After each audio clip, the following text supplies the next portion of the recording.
بسم الله الرحمن الرحيم إن الحمد لله نحمده ونستعينه ونستغفره ونعوذ بالله من شرور أنفسنا ومن سيئات أعمالنا من يهده الله فلا مضل له ومن يضلل فلا هادي له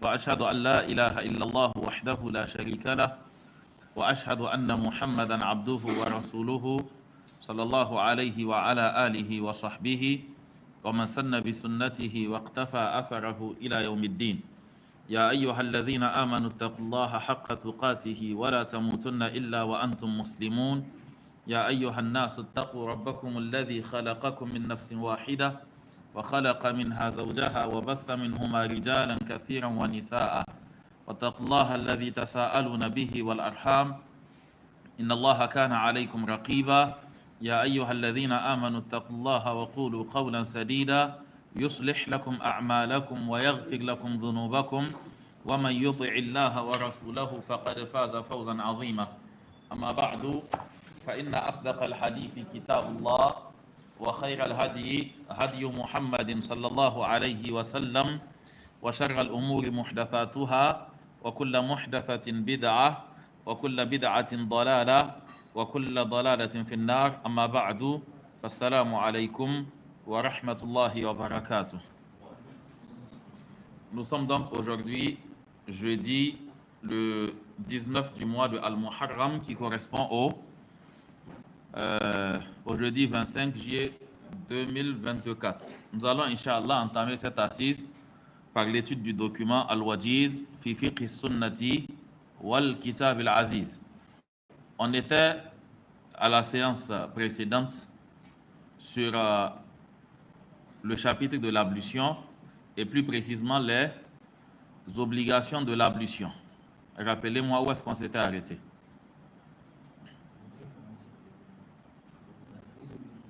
Takhlil al-lihya, donc la 7e obligation. En guise de rappel, on avait cité comme obligation en premier l'intention. Ensuite, nous avons évoqué at-tasmiyatu, qui est le fait de dire Bismillah. Ensuite, nous avons parlé de al-muwalatu en deuxième. Donc ça, c'était les shurut. Au niveau des obligations, on a vu en premier et en deuxième ghaslul wajhi wa minhu al-madmadatu wal-istinshaq. En premier et deuxième, donc. Troisième, ghaslul yadayni ila al-mirfaqayni. En troisième, c'était mashur ra'si kullihi. Cinquième, wal udhunani min al-ra'si. Sixième, c'était ghasl al-rijlayni ila al-ka'bayni. Ok? Et ensuite, là, on voit donc takhlilu khlilan. Donc, c'est un fi'l qui est ruba'i sous la forme de khallala. Donc, c'est le fait de démêler. Ok?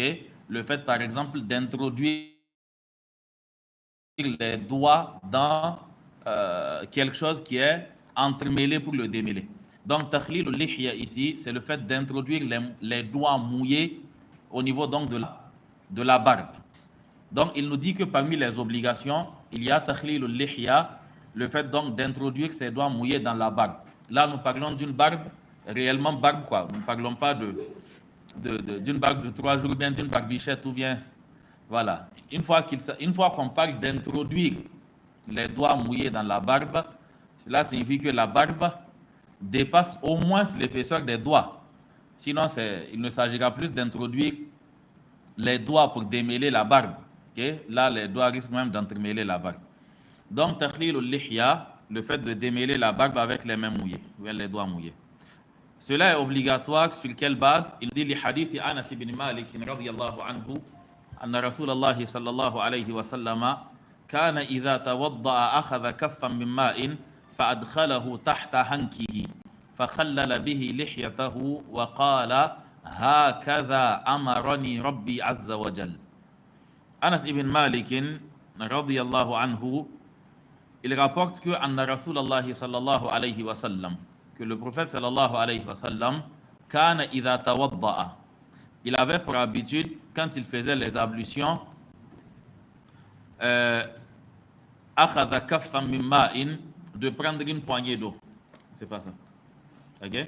Donc, il avait pour habitude, quand il faisait ses ablutions, de prendre une poignée d'eau. Donc, akhadha kaffan min ma'in, prenait une poignée d'eau.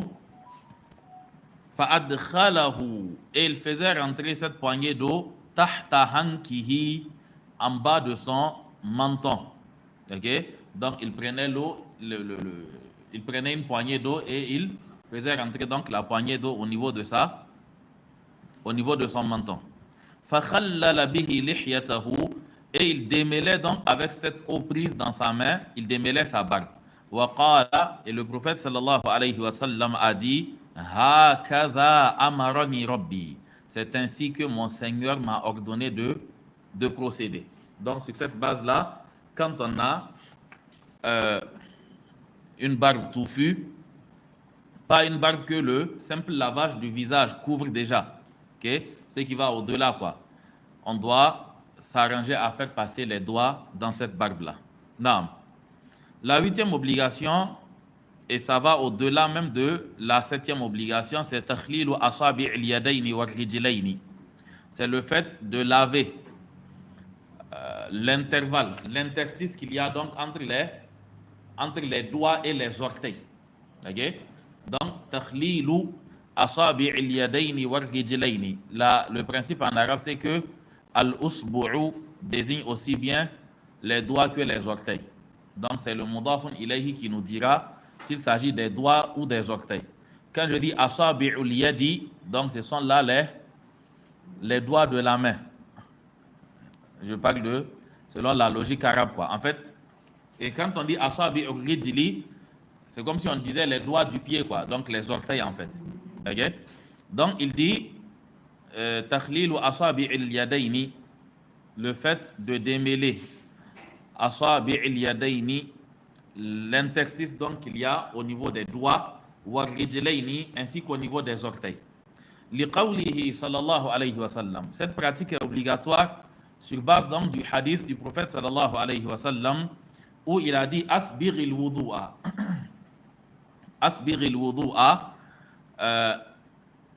faites correctement les ablutions. Ok? Asbigh vient du verbe asbagha, c'est-à-dire ahsin. Ok? Wa akmil. Donc, va au bout. Complète. Fais parfaitement la chose. Asbighil wudu'a, fais correctement les ablutions en faisant en sorte que l'eau touche toute surface qu'elle doit toucher. Wa khallil bayna al-asabi'i, et lave entre les doigts et les orteils.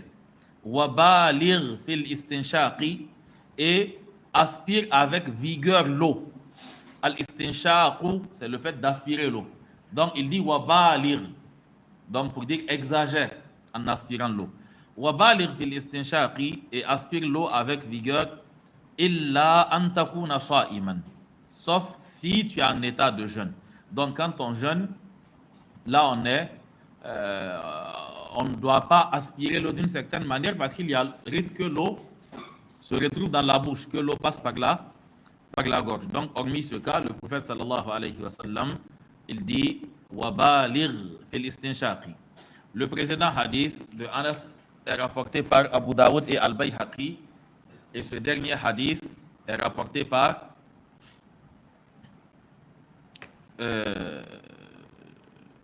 c'était lequel des hadiths, le dernier?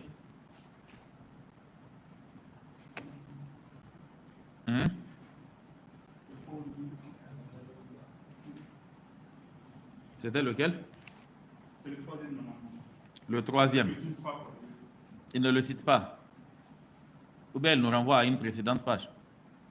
Il dit sabaqa fi fara'id al-wudu. C'est un hadith qui avait été déjà cité dans les obligations de l'ablution. Il s'agit d'un hadith de Abu Daoud, le hadith de Laqit ibn Sabira, où le prophète sallallahu alayhi wa sallam lui disait quand tu fais tes ablutions, famadmid, alors rince la bouche. C'est le même hadith, donc c'est un hadith de Abu Daoud.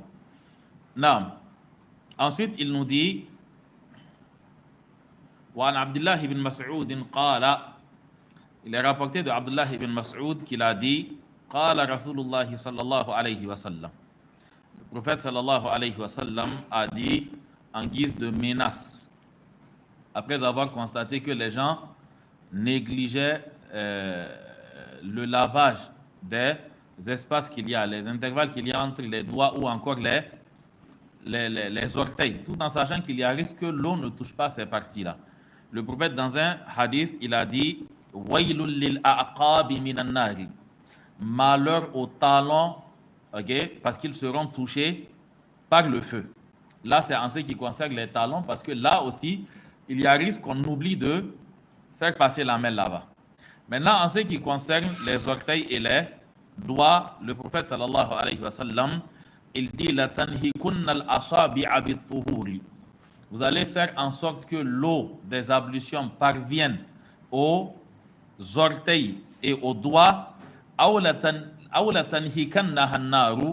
alors ça sera au feu de les nettoyer.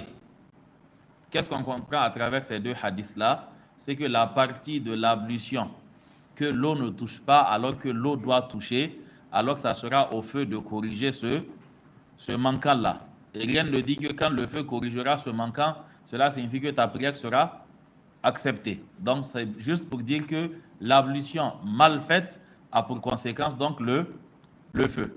Ok? Donc ce hadith d'Abdullah ibn Mas'ud, il est rapporté par At-Tabarani dans son document Al-Awsat. Naam. Il nous dit Wannahku, comme l'a dit le hadith, la tanhikanna. Il nous dit que Annahku al-mubalaghatu fi shay'i. Ok? Donc l'expression utilisée dans ce hadith-là désigne le fait d'exagérer dans le lavage. C'est-à-dire, soit vous lavez correctement ces parties-là avec l'eau, ou encore ça sera au feu de le faire. Il dit Kayfa yukhallilu asabi'a rijlayhi. On nous a dit de laver les interstices des doigts et des orteils aussi. Maintenant, la question, pour le cas des doigts, c'est assez facile parce que nous avons les autres doigts pour nous aider. Maintenant, pour le cas du pied, l'objectif, c'est que tu laves cette partie-là. Maintenant, on a rapporté du prophète sallallahu alayhi wa sallam une manière particulière de laver cette partie-là pendant les ablutions. Si tu as fait tes ablutions et que tu n'as pas utilisé cette méthode-là, mais que l'eau est quand même parvenue à toute cette surface, ton ablution est parfaite. Mais ce qui est encore plus recommandé, c'est que tu fasses la chose de cette manière-là.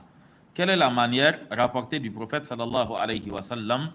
عن المستورد ibn Shaddad قال.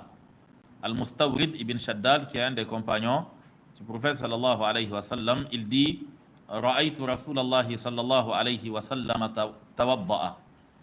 J'ai vu le prophète sallallahu alayhi wa sallam faire les ablutions. Fakhallala asabi'a rijlayhi, et il nettoya l'espace entre ses orteils bi khinsarihi, avec son auriculaire, c'est ça? Donc avec le petit doigt. Donc c'est le petit doigt que le prophète sallallahu alayhi wa sallam mettait donc entre ses orteils pour s'assurer que l'eau a touché à ces parties-là.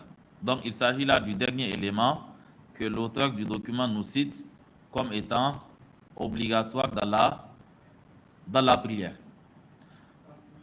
dans l'ablution, okay, dans les ablutions. Il nous dit ensuite sunanuhu. Quels sont les actes recommandés quand on fait ces ablutions? Je pense que lors d'une précédente occasion, nous avons déjà expliqué le sens de l'expression sunna selon la discipline dans laquelle c'est utilisé. Okay? Mais la répétition étant pédagogique, nous allons revenir sur cet aspect-là. Dans les textes religieux, quand on dit sunna, alors on fait allusion à l'islam tel que pratiqué par le prophète sallallahu alayhi wa sallam. Ok? Parce que as-siratu fil lugha ou bien as-sunnatu fil lugha, c'est as-siratu as-sayru al-adatu. Quand on utilise le terme sunna dans la langue arabe, c'est pour parler de la manière, les habitudes, le principe selon lequel la personne agit. Donc quand on dit la sunna, c'est ce que ça signifie dans la langue arabe. Maintenant, dans les textes religieux, quand le prophète sallallahu alayhi wa sallam, il dit par exemple alaykum bi sunnati ou faman raghiba an sunnati, ok, et toutes ces expressions là, alors il parle de l'islam tel que lui il l'a appliqué. Il parle de l'islam tel qu'il l'a enseigné. C'est ce qui est appelé sunna dans ces hadiths là. Par exemple, prenons le cas du hadith de Anas ibn Malik, où il dit que des gens étaient partis chez le prophète sallallahu alayhi wa sallam et ils avaient interrogé ses femmes sur ses adorations. Et le prophète sallallahu alayhi wa sallam, ces femmes ont expliqué donc comment est-ce qu'il adorait Allah.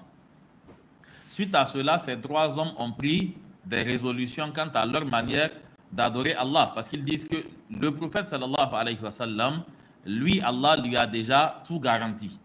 Donc, par conséquent, eux qui n'ont pas encore de garantie, ils doivent faire mieux. Donc, un prend l'engagement qu'il va jeûner sans jamais rompre. Bon, qu'il va jeûner tous les jours, quoi, pas qu'il ne va pas. C'est-à-dire qu'il ne fera plus un jour de jeûne, il ne fera plus. Vous avez compris quoi?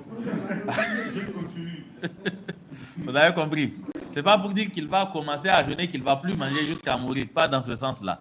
C'est-à-dire que chaque jour, il va jeûner. Ok?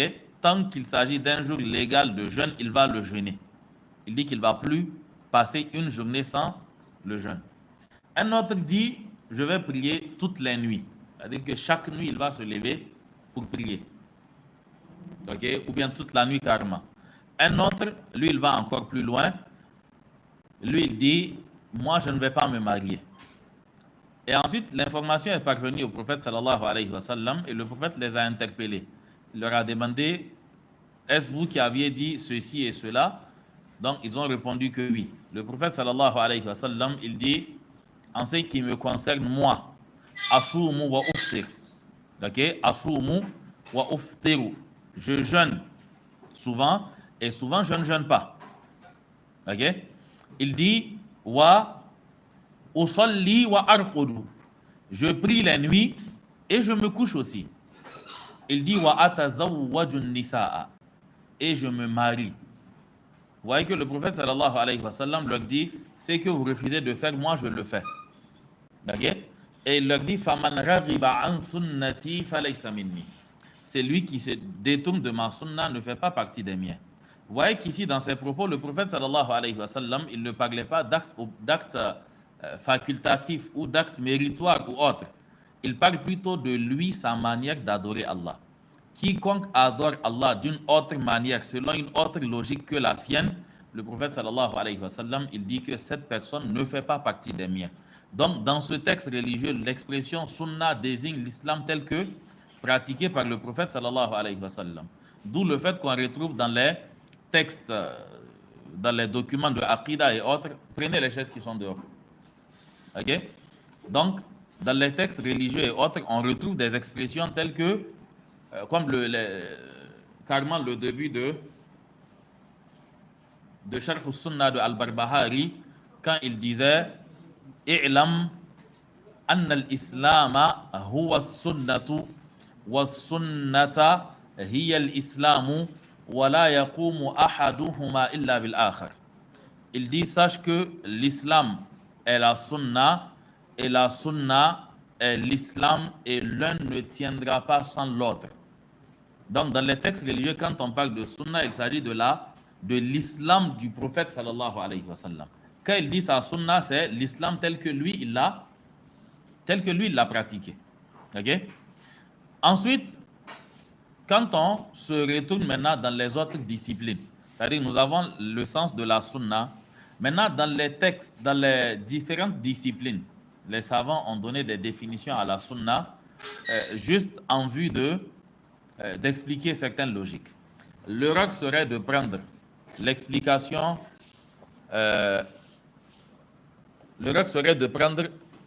le mot sunna tel que défini dans une discipline pour l'appliquer au sens du mot dans un texte du prophète sallallahu alayhi wa sallam ou encore d'Allah subhanahu wa ta'ala. Okay?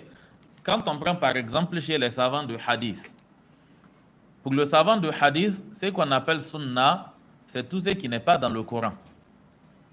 Tout ce qui est rapporté du prophète sallallahu alayhi wa sallam ou au sujet du prophète sallallahu alayhi wa sallam avant ou après la révélation qui n'est pas dans le Coran, il l'appelle sunna. Donc lui, ce qu'il appelle sunna, c'est tout simplement un texte religieux qui vient du prophète ou au sujet du prophète sallallahu alayhi wa sallam. Lui, il l'appelle sunna. Ce qui fait que même ce qui vient avant la prophétie, c'est dans des hadiths. Il prend ça dans la sunna. Pourtant, ce qui vient avant la révélation, à la base, ne pourra pas être utilisé comme argument dans l'islam. Okay? Parce qu'il n'y avait pas encore de révélation. À moins qu'une révélation vienne confirmer cet élément-là.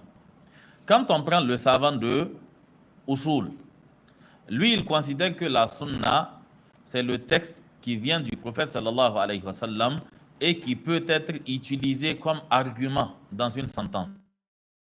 Il y a des choses qui viendront du prophète sallallahu alayhi wa sallam, mais qu'on ne peut pas utiliser comme argument.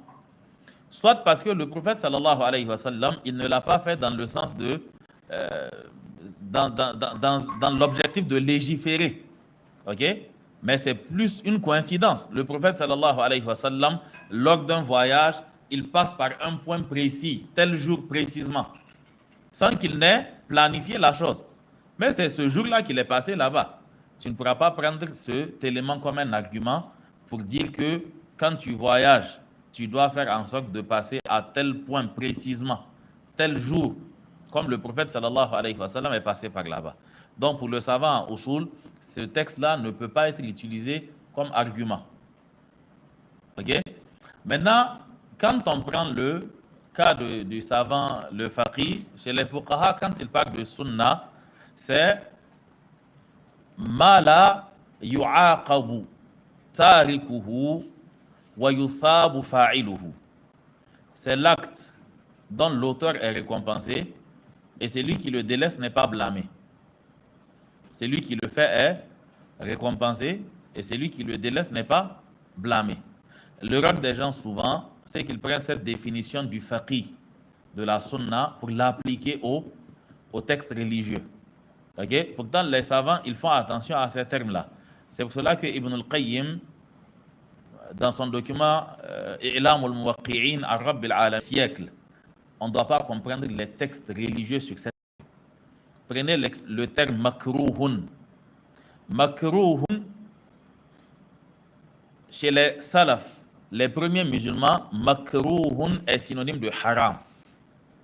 Parce que c'est avec ce sens que ça a été utilisé dans le Coran et c'est avec ce sens que le prophète sallallahu alayhi wa sallam l'a utilisé dans ces hadiths-là. Quand il parle quand il utilise le verbe kariha ou le verbe akraha ou le verbe karaha, à chaque fois c'est dans le sens haram. Ou bien dans le Coran, dans la sourate al-Isra, quand Allah a cité tout un tas de versets, tout un tas d'interdictions. Okay? Le shirk, l'ingratitude envers les parents, le fait de brutaliser les pauvres, la fornication, le fait de tuer des gens, le fait de fausser la balance, l'orgueil et toutes ces choses. Et en fin de compte, on a dit concernant ces actes-là. Kullu kana sayyi'uhu 'inda rabbika makruha. Donc Allah subhanahu wa ta'ala, après avoir cité tout cela, il nous dit que tout ce qui vient d'être cité là, kana sayyi'uhu 'inda rabbika makruha. Il s'agit de péchés et ce sont des choses. Vous voyez que ici, si nous disons détester, dans le sens du faqih, il y a un problème. La fornication devient makruh. La fornication, même si tu dis aux gens que c'est makruh jiddan, il va dire que ça n'a pas atteint haram dans tous les cas. Donc, okay? Donc on n'est pas dans makruh au sens du faqih. Okay? Là, on est dans makruh, synonyme de haram. Kullu dhalika kana sayyi'atan 'inda rabbika makruha, dans une autre qira. Kana sayyi'atan. Il s'agit, toutes ces choses-là sont des péchés. Ok, inda rabbika makruha, ce sont des choses qui sont interdites donc auprès de ton Seigneur. Ok, donc ici, quand il nous parle de sunna, à quoi est-ce qu'il fait allusion? Il fait allusion à ce qui est recommandé dans l'ablution. Quand tu le fais, tu es récompensé. Si tu ne le fais pas, tes ablutions sont valides, tes ablutions sont correctes. Mais n'allons pas prendre cette définition du faqih pour l'appliquer au texte religieux. C'est qui fait que les savants font attention à ces détails-là. Par exemple, quand ils lisent les propos de certains prédécesseurs tels que Ash-Shafi'i ou d'autres qui viennent avant eux, ils font attention. Quand un savant d'avant dit que telle chose est makruh, on contextualise sa parole. Parce qu'on sait qu'à leur temps, quand eux, ils parlaient de makruh, c'est dans le sens de haram. Mais ceux qui sont venus après que les définitions aient été fixées, quoi, eux, quand ils disent makruh, on comprend que c'est dans le sens de détester. C'est-à-dire que l'acte makruh chez les juristes, c'est l'acte dont l'auteur n'est pas blâmé. OK? Et celui qui le délaisse est récompensé. C'est ça le makruh. Donc, ma yuthabu tarikuhu.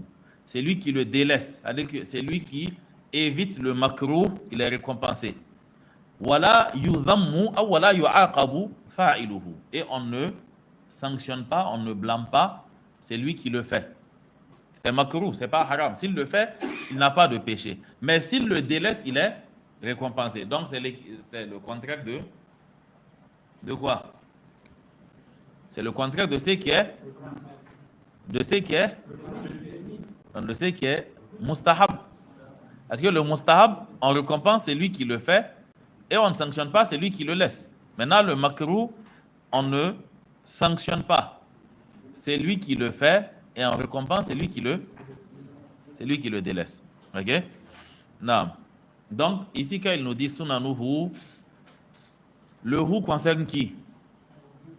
Al-wudu. Donc, sunanul wudu'i, les sunnas de l'ablution, bien des ablutions. La première sunna, c'est as-siwak. Le siwak. Ok? Le siwak. Le hadith du siwak, on l'a déjà vu. An Abi Hurayrata. Dans quel chapitre est-ce qu'on l'a vu? Dans quel chapitre est-ce qu'on a vu? Sunanul Fitra. Ok? Donc, ce qui fait que au niveau des hadiths, il va nous dire que sabaqa fi kaza wa kaza. Il nous dit donc, c'est où ça?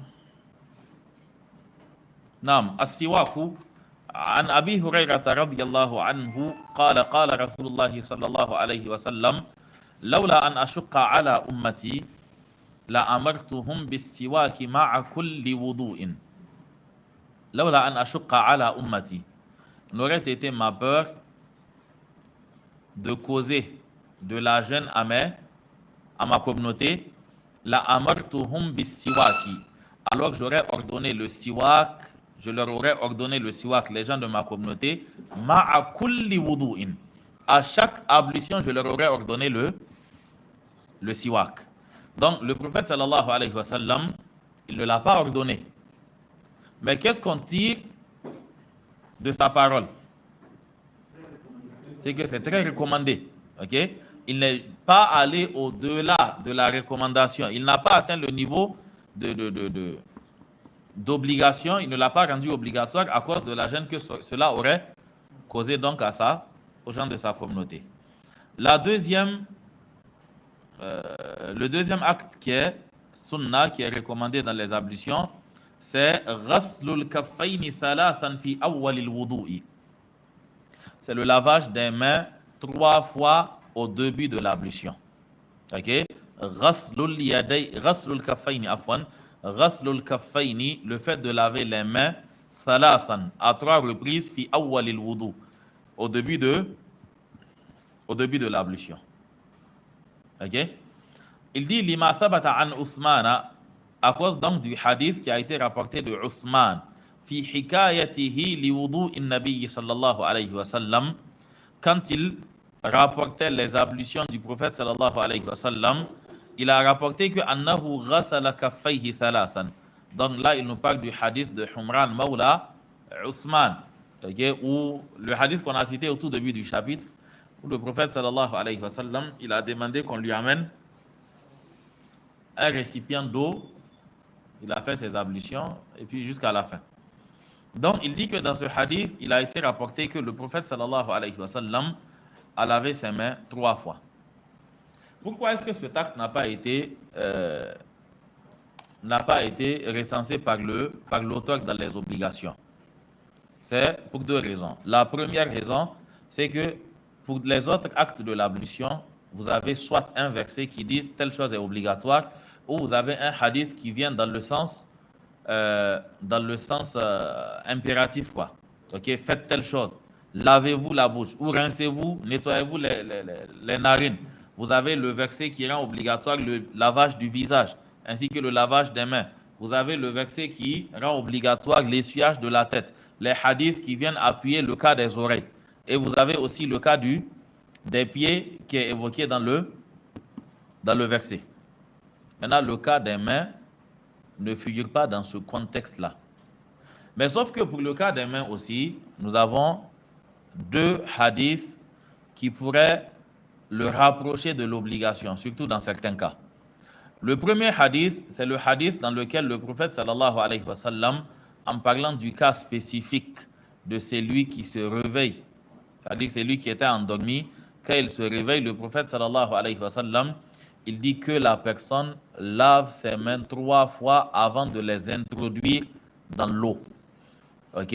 فَإِنَّهُ لَا يَدْرِي أَيْنَ بَاتَتْ يَدُهُ. Parce qu'il ne sait pas où est-ce que ses mains ont passé la nuit. Ok? Il ne sait pas où ses mains ont passé la nuit. فَإِنَّهُ لَا يَدْرِي أَيْنَ بَاتَتْ يَدُهُ. Ok? C'est bon? Donc, il ne sait pas où ses mains ont passé la nuit. Donc, sur cette base-là, on voit que pour celui qui se réveille le matin et qui fera ses ablutions en plongeant ses mains dans l'eau, qu'il doit les laver avant de les introduire. En deuxième, nous avons le hadith rapporté par Ibn Hibban, dans lequel le prophète sallallahu alayhi wa sallam a vu quelqu'un faire ses ablutions en commençant par le lavage de la bouche. Le prophète sallallahu alayhi wa sallam lui a interdit la chose en lui disant que ça, c'est l'ablution des mécréants. Ok? Donc, quand on rassemble tous ces hadiths-là, on va juste tirer 2 éléments. On ne doit pas laisser le lavage des mains sans raison valable. Deuxièmement, en cas d'oubli, le lavage des mains n'a pas atteint le rang du lavage du visage, des mains jusqu'au coude et autres. Ok? Donc, c'est tout ce qu'il faudrait retenir de ce cas-là. La troisième chose recommandée, c'est al-jam'u bayna al-madmadati wal-istinshaqi thalathan bi gharfatin. La troisième chose recommandée, c'est le fait de faire en même temps, de manière simultanée, donc le rinçage de la bouche et le nettoyage des narines avec une même poignée d'eau, 3 fois. Ok? Donc, à 3 reprises, tu prends une partie dans la bouche et l'autre partie dans les narines et ensuite tu rejettes ça. Donc, le fait de joindre les deux, c'est une sunna. Qu'est-ce qu'il entend par c'est une sunna? C'est pour dire que si en faisant les ablutions, tu prends une poignée d'eau, tu introduis dans la bouche, tu rejettes, et ensuite tu prends une autre poignée d'eau, tu mets dans les narines, tu rejettes, tes ablutions sont valides. Mais cela ne signifie pas qu'il est en train de te dire de le faire. Je pense que cet aspect, on en a déjà parlé une fois. Les savants, quand ils font cette classification, en nous mettant de côté ce qui est sunna et autres, très souvent, c'est pour juste nous informer qu'en cas d'oubli, comme par exemple quelqu'un qui avait l'habitude de laver distinctement la bouche et le nez, dans un premier temps, même quand il apprend que la sunna, c'est de laver les deux en même temps, il peut oublier. Donc, c'est juste pour lui dire que si tu oublies, il n'y a pas de problème. Ou encore quelqu'un qui remplit sa main d'eau, pour une raison ou pour une autre, la bouche prend tout. Ou bien peut-être que la bouche a tout pris, ou bien une bonne partie avant de mettre dans le nez, ça s'est versé. Donc, c'est pour lui dire qu'il n'a pas besoin de reprendre pour mettre encore dans la bouche. Donc, c'est pas le fait de recenser ces choses parmi les sunnas, ce n'est pas une incitation à délaisser ces pratiques-là. Ce qui fait que les savants considèrent que si ta science te fait abandonner une pratique méritoire, c'est qu'en réalité, ta science ne t'a pas été profitable. Par exemple, quelqu'un qui, sans aucune difficulté, arrive à accomplir la prière de huître. Sans aucune difficulté, il arrive à accomplir la prière de huître. Parce que dans sa tête, c'est une obligation. Ok? Et il apprend avec le temps que la prière de huître n'est pas obligatoire. Et ayant appris que ce n'est pas obligatoire, il décide donc dans ce cas, je ne le fais pas. Alors que le fait de le faire n'occasionnait pas de gêne, il n'y avait rien quoi, il le faisait simplement. Okay? Il le faisait simplement. Mais le fait d'avoir appris que ce n'est pas obligatoire l'a poussé à délaisser carrément le witr. Cette personne-là, la science ne lui a pas été profitable. Okay? Parce que la science, quand elle augmente, les œuvres doivent augmenter. Mais quand apprendre te fait délaisser ou négliger ce qui n'était pas du tout difficile, ce qui ne t'était pas difficile à accomplir, alors que ta science ne t'a pas été profitable. Mais quand par ignorance, tu t'infligeais des choses qui n'étaient pas légiférées et que maintenant tu apprends que bon, telle chose n'est pas obligatoire et puis ça t'apporte un certain soulagement, là c'est normal parce que tu t'infligeais, c'est-à-dire que tu souffrais le martyre en faisant ces choses-là, pensant que c'est obligatoire. Mais là, nous parlons d'une chose qui n'est pas du tout difficile à accomplir. Prendre une poignée d'eau, mettre dans la bouche et le nez, et c'est fini. Donc cette pratique-là, elle est recommandée. Lima fi hadith Abdullah ibn Zaydin fi ta'limihi li wudu'i Rasulillah sallallahu alayhi wa sallam annahu tamadmada wastanshaqa min kaffin wahidatin fa fa'ala dhalika thalathan. Donc dans le hadith d'Abdullah ibn Zayd où il enseignait donc l'ablution à celui-là qu'il avait interrogé, il est rapporté qu'il a dit que le prophète sallallahu alayhi wa sallam tamadmada, il s'est rincé la bouche, wastanshaqa, et il a aspiré l'eau dans ses narines min kaffin wahidatin, à partir d'une seule poignée d'eau. Fa fa'ala dhalika thalathan, le prophète sallallahu alayhi wa sallam a fait cela à 3 reprises. Ok? Il a fait cela à 3 reprises. Donc le hadith, on l'avait déjà cité, c'est le hadith de Muslim. La 4e acte obligatoire, pour s'arrêter sur ça, c'est al-mubalaghatu fihima. C'est le fait d'exagérer en faisant les deux, c'est-à-dire en se rinçant la bouche et en nettoyant ses narines, mais li ghayri sha'imi, pour celui qui ne jeûne pas. Pour celui qui ne jeûne pas, il est recommandé qu'il fasse cela avec une certaine vigueur. Liqawlihi sallallahu alayhi wa sallam, à cause de la parole du prophète sallallahu alayhi wa sallam, wa baligh fil istinshaqi, fait avec vigueur le istinshaq, le fait d'aspirer le fait d'aspirer l'eau. Illa an takuna sha'iman, sauf quand tu jeûnes.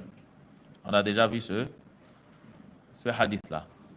Donc après la prière, nous allons continuer avec taqdim al-yumna ala al-yusra et ad-dalku tathlith al-ghasli at-tartibu ad-du'a'u bi-idhnillahi ta'ala. سبحانك اللهم وبحمدك أشهد أن لا إله إلا أنت أستغفرك وأتوب إليك وصلى الله على نبينا محمد وعلى آله وصحبه وسلم والسلام عليكم ورحمة الله.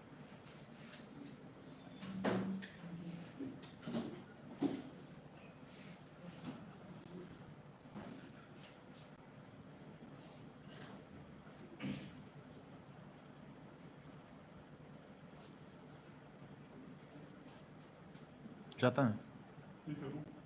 On peut commencer. Ok, il y a quelque chose. Non. Bismillahir Rahmanir Rahim.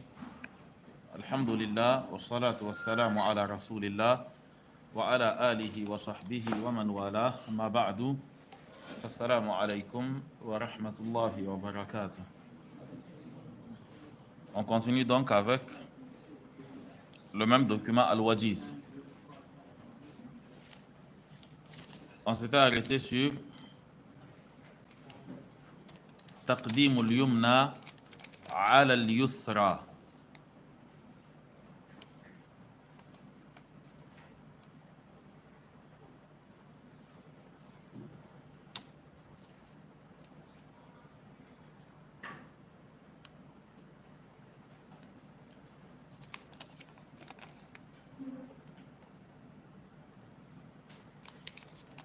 Donc, il y a un certain nombre de questions.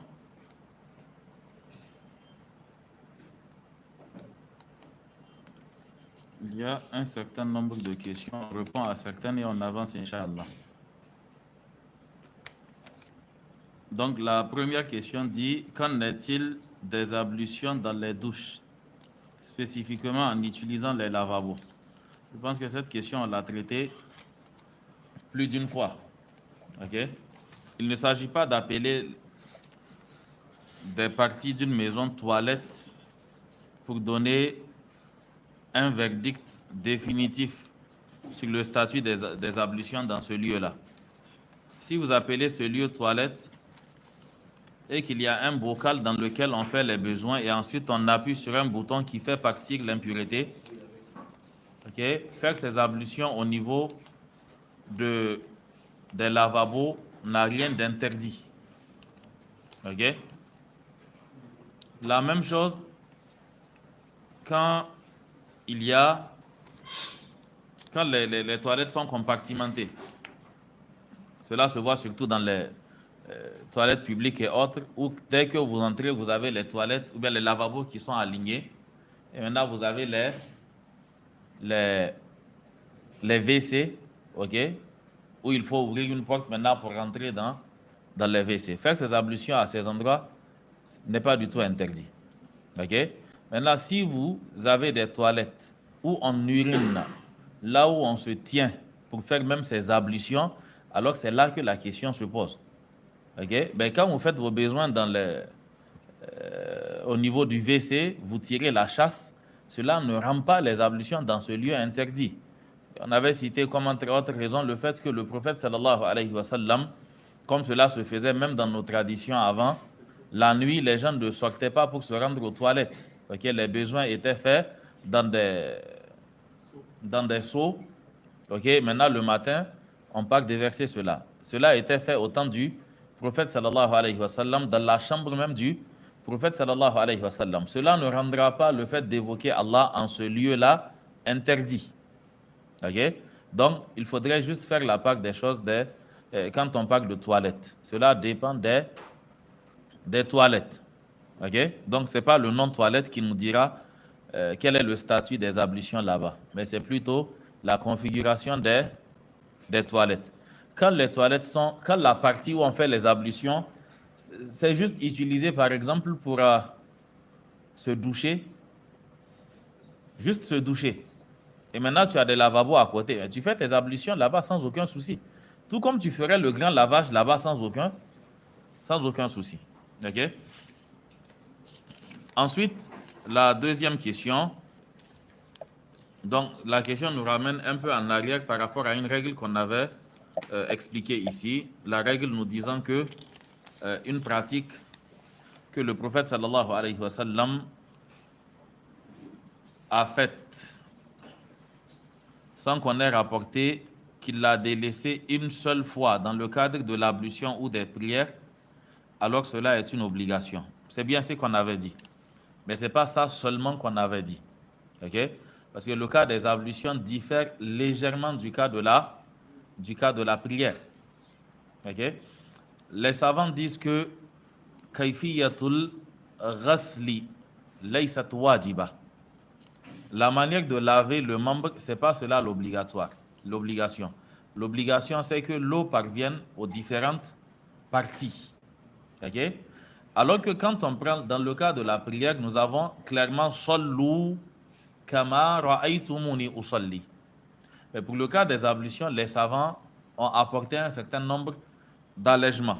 Donc, certainement que la question renvoie au lavage des mains au tout début de l'ablution. Il n'a effectivement jamais été rapporté du prophète sallallahu alayhi wa sallam qu'il a délaissé le lavage des mains au début de l'ablution. Mais la raison pour laquelle les savants ont mis cette pratique-là de côté, c'est la raison que j'ai avancée. Pour toutes les pratiques de l'ablution, en dehors de l'action du prophète sallallahu alayhi wa sallam, il y a un ordre encore qui émane de lui. En plus de son action, il y a un ordre qui émane de lui. Donc, ce qui fait que même en l'absence de ce qu'il a fait, son ordre aurait suffi. Mais sauf que les savants, en mettant cela parmi les actes méritoires au lieu des actes obligatoires, c'est parce qu'ils n'ont pas eu un hadith parlant du cas des mains. Et c'est ce que nous avons rattrapé en citant les deux situations. La première situation, c'est lui qui se réveille et qui doit faire ses ablutions. Le lavage des mains lui est obligatoire. Et aussi, c'est lui qui délaisse le lavage des mains sans raison valable. Cela lui est interdit aussi parce que le prophète sallallahu alayhi wa sallam il dit que هذا وضوء الكافر أو كما قال صلى الله عليه وسلم. Il dit que cette manière de faire, c'est la comment on dit ça, c'est la manière de faire des mécréants. Okay? Donc, en réalité, on ne penche pas totalement vers l'avis de l'auteur quand il met cela parmi les actes méritoires sans aucune précision. Mais j'ai expliqué la raison pour laquelle souvent on cite ces actes-là dans les méritoires. C'est juste pour dire qu'en leur absence, l'ablution est quand même valide de l'avis donc de l'auteur. Mais sans raison valable, aucun musulman ne commence ses ablutions par la bouche. Personne ne le fait. Donc, on dira que cette manière de subdiviser prend en compte seulement celui qui, par exemple, a fait ses ablutions sans laver ses mains. Par exemple, il a fini de manger. Avant de faire ses ablutions, il a lavé ses mains à cause de la nourriture qu'il y a dessus. Et ensuite, il a commencé ses ablutions, oubliant de reprendre le lavage des mains dans le cadre de l'ablution. Il finit de prier, il se rappelle de cela. De cet avis-là, on ne reprend pas la prière pour cette raison-là. Ok? Mais ce n'est pas du tout pour dire qu'on délaisse le lavage des mains au début de l'ablution. Non, wallahu alam. Donc, il nous dit que la cinquième pratique méritoire quand on fait ces ablutions, c'est taqdimul yumna ala al-yusra. Taqdimul yumna ala al-yusra. Ok, j'explique encore une autre méthodologie des savants en ce qui concerne les actes méritoires. On déduit le caractère méritoire, c'est-à-dire le caractère facultatif d'un acte de plusieurs manières. La première manière, c'est le fait que le prophète sallallahu alayhi wa sallam l'ait fait souvent et l'ait délaissé souvent. Cela montre que ce n'est pas obligatoire. Et si on est dans le cadre de l'ablution ou bien de l'adoration en général, c'est que ça reste méritoire. Ou encore, le prophète sallallahu alayhi wa sallam, il l'a fait, cet acte-là, il l'a fait donc sans pour autant l'ordonner. Sans pour autant l'ordonner. Parce que la qa'ida dans ces actes-là, c'est que al-fi'lu yufidu al-istihbab.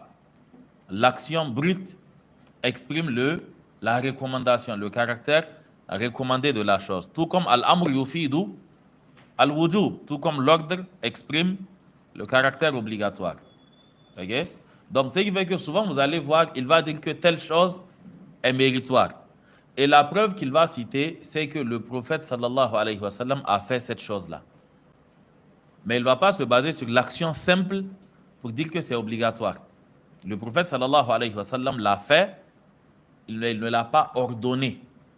Donc, l'action brute exprime le caractère recommandé.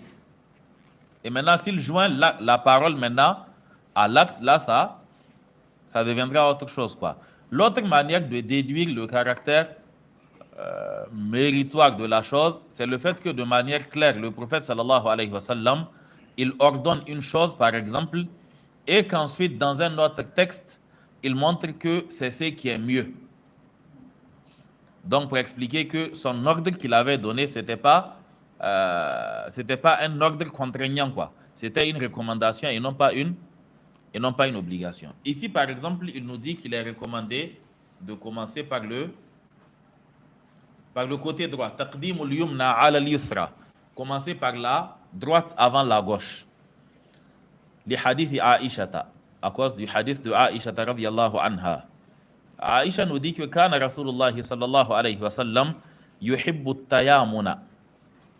Le prophète sallallahu alayhi wa sallam, il aimait at-tayamunu. At-tayamunu, c'est le fait de prioriser le côté droit sur le côté gauche. Ok? Le fait de tendre à chaque fois vers le côté droit au détriment donc du côté gauche. Aïcha nous dit que le prophète sallallahu alayhi wa sallam yuhibbu tayamuna. Il aimait utiliser le côté droit fi tana'ulihi, en se chaussant. C'est-à-dire en portant ses chaussures, il commençait par le côté droit. Wa tarajjulihi, en se peignant. Ok, le prophète sallallahu alayhi wa sallam, quand il se peignait, il aimait aussi commencer par le côté droit. Wa tuhurihi, en se purifiant aussi Le prophète sallallahu alayhi wa sallam, il commençait par le côté droit. Wa fi sha'nihi kulli. Et dans toutes ces choses, il aimait commencer par le côté droit. Nous avons bien sûr d'autres hadiths comme celui de Hafsa et d'autres qui montrent que le wa fi sha'nihi kulli ne concerne pas sha'nihi kulli dans la profondeur des choses. Mais c'est pour dire dans toutes ces bonnes choses, dans toutes les choses qui ont de la valeur. Okay? Le prophète sallallahu alayhi wa sallam, il commençait par le côté droit. Et l'autre hadith nous dit qu'il utilisait le côté gauche dans ce qui n'était pas de cette nature-là. Donc, c'est de là que les savants ont déduit un certain nombre de règles, comme le fait de rentrer dans les toilettes avec le pied gauche et d'en sortir avec le pied droit. Okay?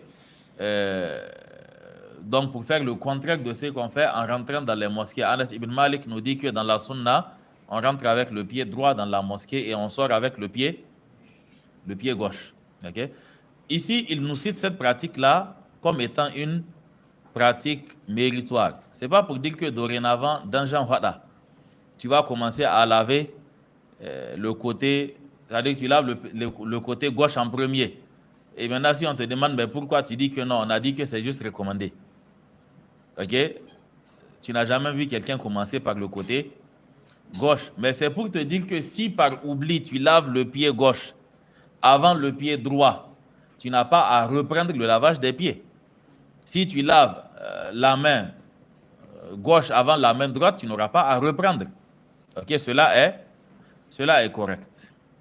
Donc, nous avons cette pratique aussi rapportée du prophète sallallahu alayhi wa sallam dans le hadith de Ousmane bin Affan, celui de Humran Mawla Ousmane qu'on avait vu. Il nous dit lima fi hadith Ousmane. Pourquoi Ousmane n'a pas pris de kasra alors qu'il est mudafun ilayhi? Il est mamnou' min as-sarf. OK?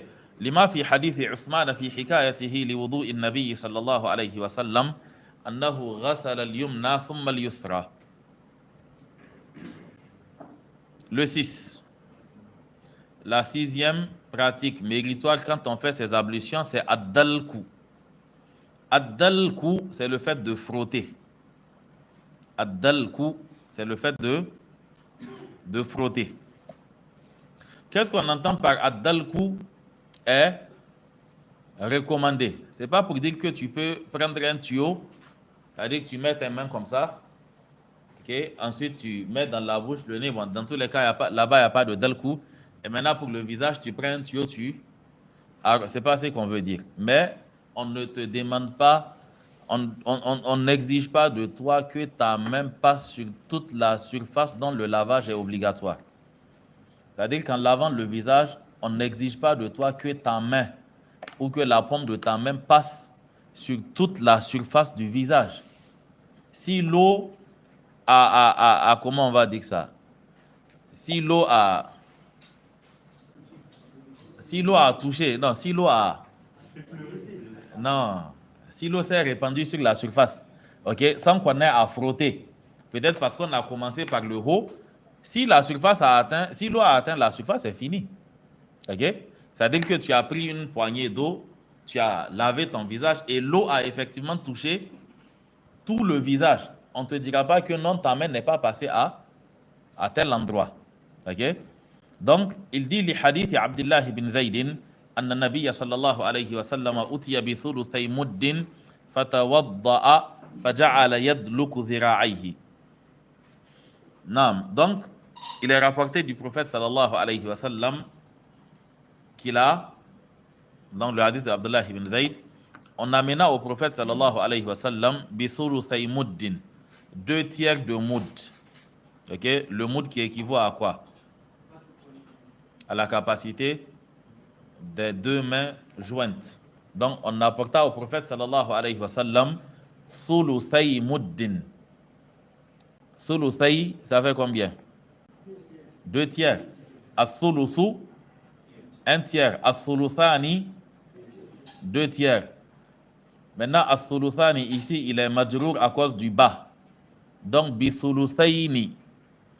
Le ni disparaît parce que mud est un mudafun ilayhi. Et le nom du musanna, comme le nom du jam'u, disparaissent en cas de idafa. Donc, bi thuluthay muddin, 2 tiers de mudd. Fatawadda'a, le prophète sallallahu alayhi wa sallam, il a fait ses ablutions avec cette quantité d'eau. C'est qui nous montre que dans la sunna du prophète sallallahu alayhi wa sallam, on ne gaspille pas l'eau. Ok? Nous, c'est en termes de plusieurs litres. Ok? On fait nos ablutions avec des litres. Donc, le prophète sallallahu alayhi wa sallam, faja'ala, il s'est mis donc, faja'ala yadluku dhira'ayhi, il s'est mis à frotter le bras. Faja'ala, c'est quel genre de verbe ici? Ja'ala yadluku. Hein? Hein? Non, pas le temps, quel genre? C'est ce qu'on appelle af'al shuru'. Ce sont des verbes qui montrent que tu t'es mis à faire telle chose. Vous suivez par là? C'est un verbe qui montre que tu t'es mis à faire telle chose. Faja'ala ya'kulu. Il s'est mis à manger. Okay? Faja'ala yamshi. Il s'est mis à marcher. Donc, on lui apporta 2 tiers d'eau. Faja'ala yadluku dhira'ayhi. Et il s'est mis à frotter ses bras. Le hadith est rapporté par Ibn Khuzaymata et il est sahih. Non. 8e ou bien 7e acte méritoire, nous avons taslithul ghasli, le fait de laver les membres à 3 reprises. Le fait de laver les membres à 3 reprises. Li hadith Uthmana, à cause donc du hadith de Uthman, anna nabiyya sallallahu alayhi wa sallam tawadda'a thalathan thalathan. Il est rapporté du prophète sallallahu alayhi wa sallam qu'il a fait ses ablutions en lavant les membres 2 fois 2 fois. Wa qad sahha, et il est rapporté de manière authentique, annahu tawadda'a, que le prophète sallallahu alayhi wa sallam a fait ses ablutions marratan marratan wa marrataini marrataini. Il a fait ses ablutions en lavant les membres une fois, et aussi qu'il a lavé ses membres 2 fois, 2 fois. Une fois, 2 fois, 2 fois, c'est une traduction dans nos langues. Je pense qu'en français, on ne dira pas ça, vous? Mais vous avez compris, une fois et 2 fois, 2 fois.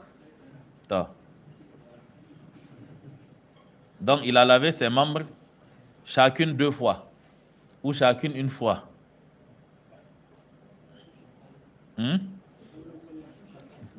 Chacun. Ok? Donc, 2 fois chacun. Non.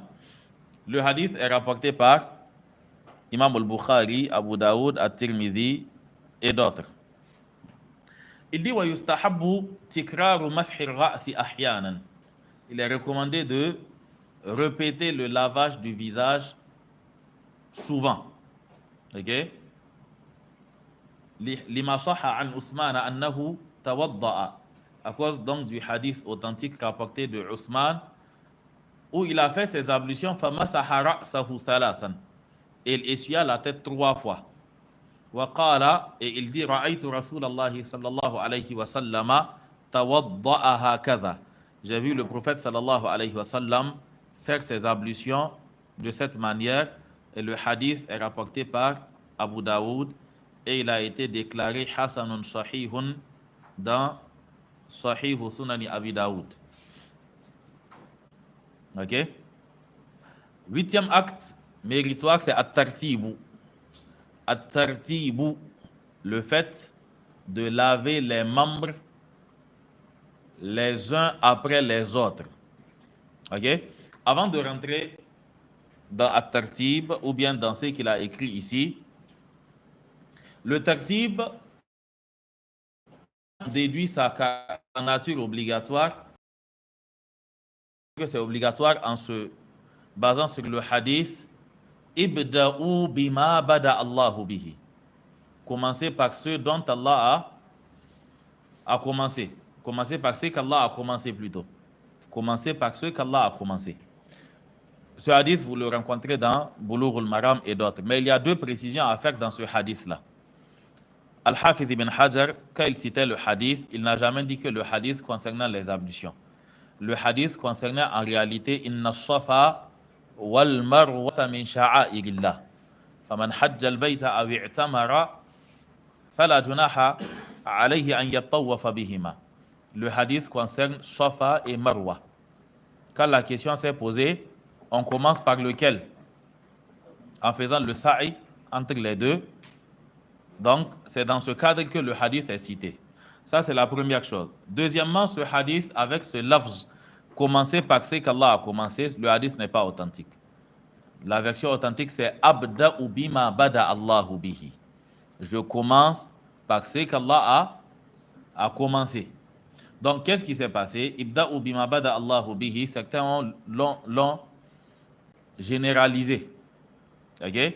Ils disent que comme dans le cas du Hajj, Allah a commencé par As-Safa et le prophète a dit commencer par ça, ce qui n'est pas authentique. Donc il a dit je commence par ça. Ils disent que dans ce cas, pour toute pratique qui se fait en plusieurs étapes, on commence par ce qu'Allah a commencé et on suit l'ordre jusqu'à la fin.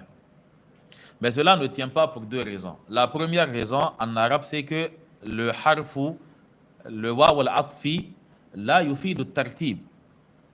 Le wa n'implique pas que les choses sont ordonnées ou bien que les choses sont faites en ordre. Le wa n'exprime pas cela. Le wa, tout ce qu'il montre, c'est al-mughayaratu, c'est juste montrer que les deux ne sont pas de la même nature ou bien qu'il y a une certaine nuance entre les deux. Il permet juste de les séparer.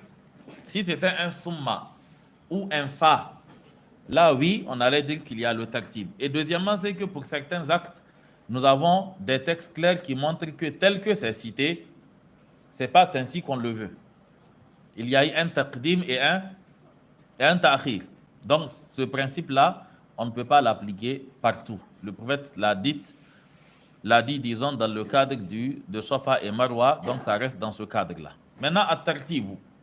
At-tartibu, pourquoi est-ce qu'il l'a cité parmi les actes qui sont recommandés et non pas les actes obligatoires? C'est parce que le prophète sallallahu alayhi wa sallam, il a été rapporté de lui une fois qu'il a fait les ablutions en ne respectant pas terre à terre l'ordre. Maintenant, est-ce à dire que pour la prière de Isha, comme on a dit qu'il a fait ça une fois, tu vas te mettre tu commences par le pied, ensuite tu laves les mains, et ensuite tu reviens essuyer la tête et les oreilles, et tu retournes rincer la bouche et le nez.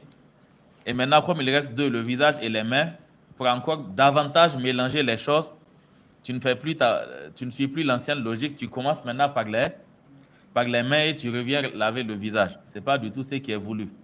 Mais si en faisant tes ablutions, tu oublies par exemple le visage et que tu as déjà atteint la tête, alors tu laves le visage et tu continues directement avec les pieds. Ok? Il est vrai que dans certains de nos documents malikites et autres, on retrouve comme principe, tu retournes au niveau de la dernière obligation, tu l'as fait et ensuite tu reprends tes ablutions de là-bas. Si tu as oublié le visage et que tu es arrivé par exemple au pied droit, tu reviens, tu laves le visage, tu reprends le lavage des bras, tu essuies la tête, les oreilles et ensuite tu laves le pied. Ok? Maintenant, voyons voir ce que le hadith nous dit. Pourquoi est-ce qu'il dit que at-tartib est recommandé? Il dit li'annahu al-ghalibu. Parce que c'est ce qui est al-ghalib. C'est ce qui est. Oui, vous avez compris donc. لأنه الغالب في وضوء الرسول في وضوء رسول الله صلى الله عليه وسلم. Parce que c'est la base dans les ablutions du prophète sallallahu alayhi wa sallam. C'est le cas récurrent. C'est-à-dire que c'est ce qu'il a toujours fait, sauf exception.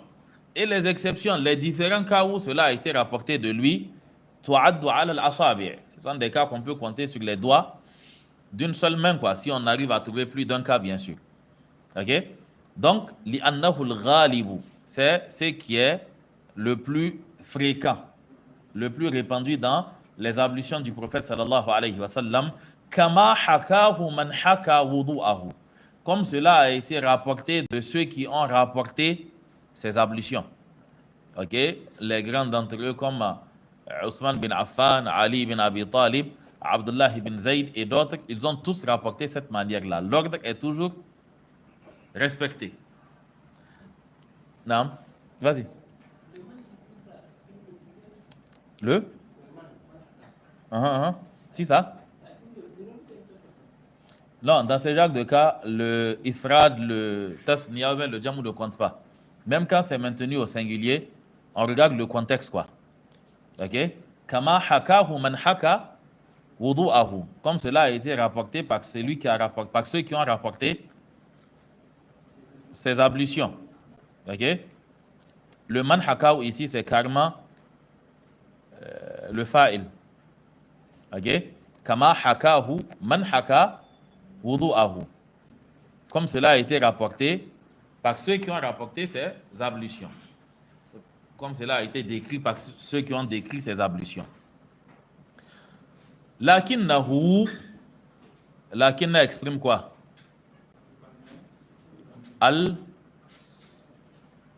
Il exprime quoi? Non, je sais que vous savez ce que ça signifie.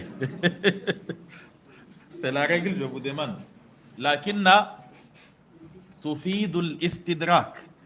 Ok? C'est-à-dire qu'il y a une rectification. Ok? Il dit lakinnahu mais qad sahha anil miqdami ibn Ma'di Yakrib. Mais il a été rapporté du compagnon Al-Miqdam ibn Ma'di Yakrib.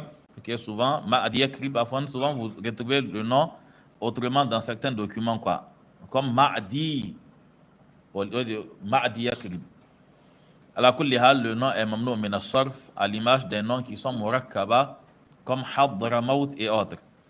Donc ce hadith d'Al-Miqdam nous dit que annahu, donc Al-Miqdam lui-même il dit que annahu ata Rasulallah sallallahu alayhi wa sallam bi wudu'in. Il a apporté au prophète sallallahu alayhi wa sallam de l'eau pour les ablutions. Al-wudu, l'eau pour les ablutions. Al-wudu, le fait de faire les ablutions. Il a apporté l'eau donc au prophète sallallahu alayhi wa sallam pour les ablutions. Fatawadda'a. Et le prophète sallallahu alayhi wa sallam a fait ses ablutions. Faghasala kaffayhi thalathan. Il lava ses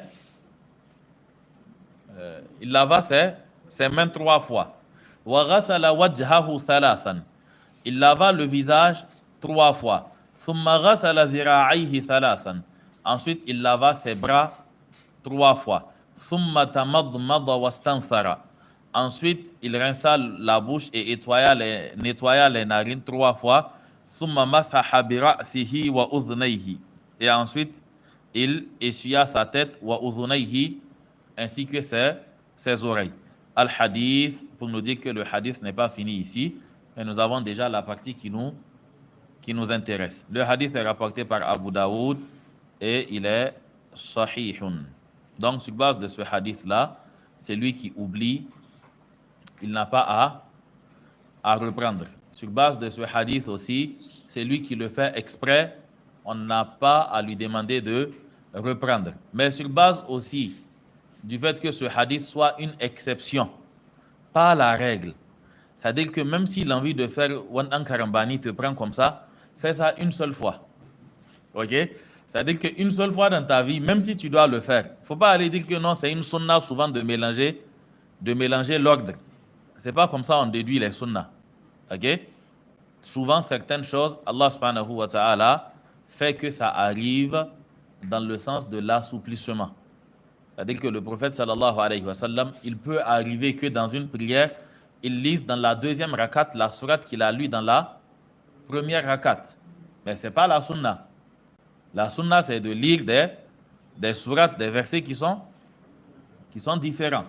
Mais le fait qu'il ait eu à le faire montre que si tu le fais accidentellement ou autre, il n'y a pas de problème. Mais ce n'est pas pour dire que tu dois le faire.